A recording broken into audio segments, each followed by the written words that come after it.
Hey, Resonate Study people, how are you doing today? We have actually our last night of our Resonate Study this fall happening tonight, 6:30, the Kresnikas. Would love to see you there. If you haven't done all the reading, again, please come either way. Come with questions for your small group breakouts on the front end. And then in large group, we will address some of the questions further.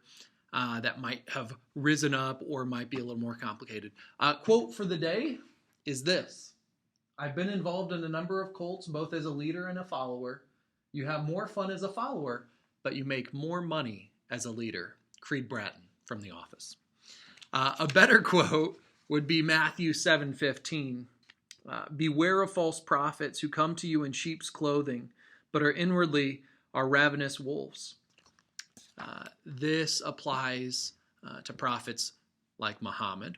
This applies to prophets like Joseph Smith, and so on and so forth. So tonight we're talking about where did cults come from, some common threads that cover them. We're talking about Jehovah's Witnesses. We're talking about Mormonism, and we're talking about New Age, which is really sort of like a Neo-Hinduism, Neo-Buddhism in a lot of ways, but gets into astrology, tarot cards, psychic readings, all that and more. Rocks. They worship certain rocks and think they have healing ability. There's all sorts of things that go into that.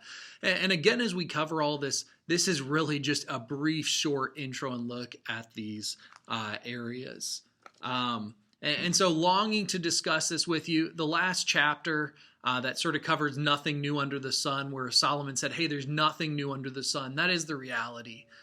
We live in a world where old ideas are brought up again and shifted or changed just a little bit, but there really is nothing new under the sun. We have nothing to be fearful of or worried about as believers, as we are seekers and pursuers of the truth.